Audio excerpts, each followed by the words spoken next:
Today we're going to be talking about something really fun called the sexual response system. Now, why would you even want to learn about the sexual response system?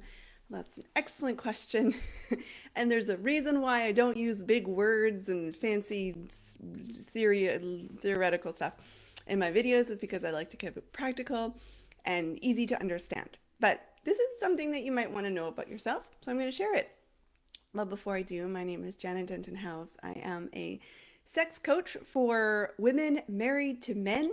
I help you, if that's who you are, want and enjoy sex more in your marriage so that you can just feel happier and get excited about the long-term health of your relationship, basically.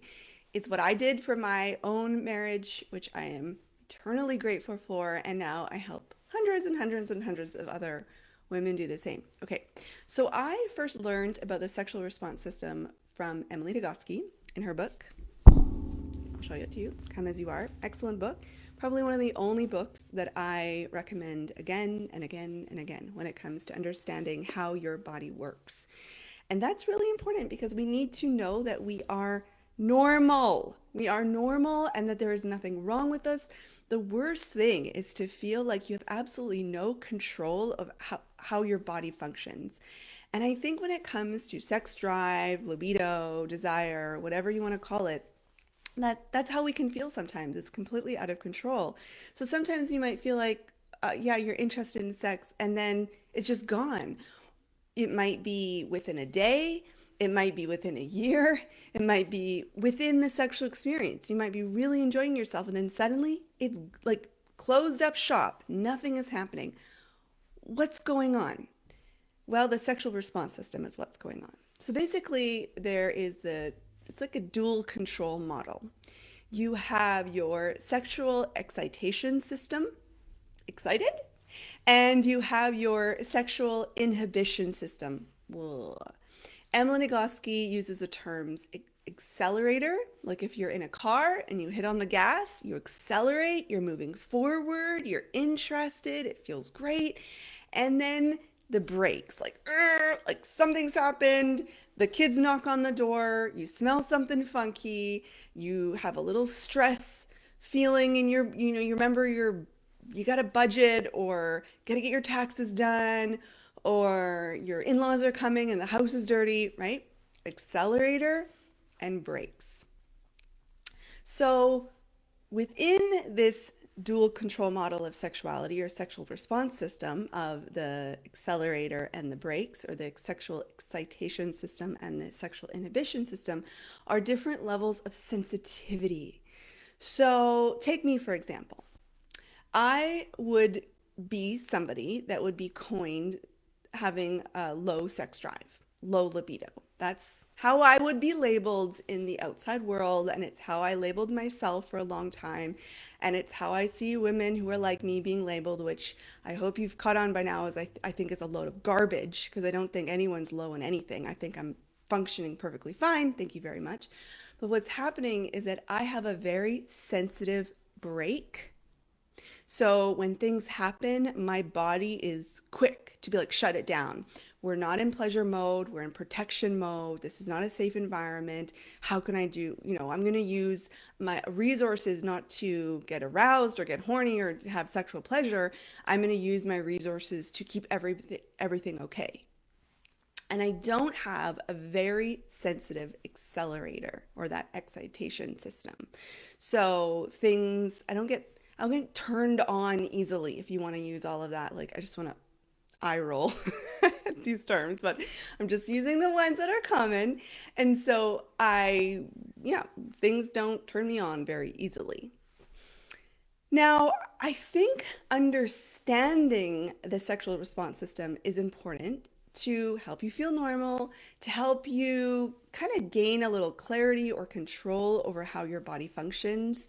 We're so undereducated about how this all works, and it's very mysterious. It's very, so vague and feels totally out of your control. So that's what's going on in your body. Now, while this is a really popular thing to talk about, among the sex therapist realm, and you understand why, because it's nice and clear and it gives you a lot of ahas. The challenge or the problem I see with this model, or this way of I want to say like attacking low libido, that might be the wrong word, but approaching increasing your sex drive, is that it can feel so overwhelming. Because basically what you need to do is make a list of all of your brakes and make a list of all of your accelerators and try to figure out how you can eliminate your brakes and increase your accelerators.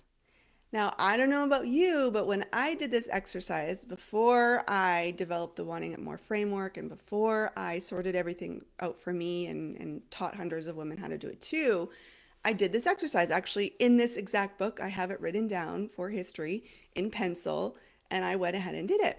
There's so many breaks. There's so many breaks. And for me, so few accelerators. And the accelerators, I didn't even know, because I didn't even know that those things were accelerators for me, because I hadn't been taught that they were even like acceptable. They weren't even a possibility for me, because I didn't see anything like that on TV. Okay. No one had told me it. So how would I even know what an accelerator was? Definitely knew my brakes. So exhaustion, overwhelm, too much stimulation, kids knocking on the door, worrying about money, worrying about hosting people, having a dirty bedroom, funky smells from my husband, funky smells from myself, not being shaved. Um, like the list just goes on and on and on, and it can feel like, well, that's impossible. I'm never going to do that. So what I decided to do with the Wanting It More framework is to take the most common breaks that women experience and eliminate them. And it works. It keeps things simple. There's room for customization. And then within that framework, when the brakes are taken off, then you can feel curious and open and look forward to exploring. That's why we called our sexual experience exploration dates. They're exploring times to be together.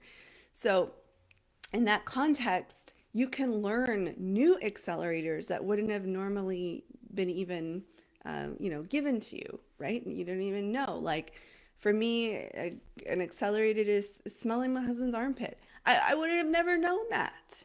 I would have never known that, but only if my breaks are being taken care of. So I look at really like four things when it comes to breaks. So I look at thoughts. The thoughts you think can become breaks. Typically, I'm broken. What's wrong with me? I shouldn't not like this. All the shoulds, all the brokennesses, all the I need to fix myself, all the I'm not a sexual being, maybe I'm even asexual. All of those thoughts are clear breaks. So we address those in the Wanting It More framework. Number two, your emotional environment. If you have a fight with your husband and then you try to go into a sexual experience, it feels scary. It feels risky. It doesn't feel like you're having sex with somebody who cares about you. You feel like you're having sex with like a perpetrator in your life. Let's just be honest, because that's what the brain will do. So I developed the intimacy intervention around figuring out what your interpretations are, asking for reassuring questions, and having a really quick and easy dialogue to get back into connection and not have to do any of the, but you said this, I said this, blah, blah, blah. No, you get right to the heart of the matter. Then three, I address safety over and over again. I address it in the way that women are the leaders of the sexual experience so that they control things, not in terms of like being a dominating person, but just knowing what's going to happen next. We talk a lot about consent. We are even just down to like getting a lock on your door. And then we address physical needs. Physical needs can become breaks too. You're too hot, you're too cold, you're you're you're not using enough lube. You're not using lube at all. You are in positions that don't feel comfortable to you. You're wearing things that aren't comfortable for you.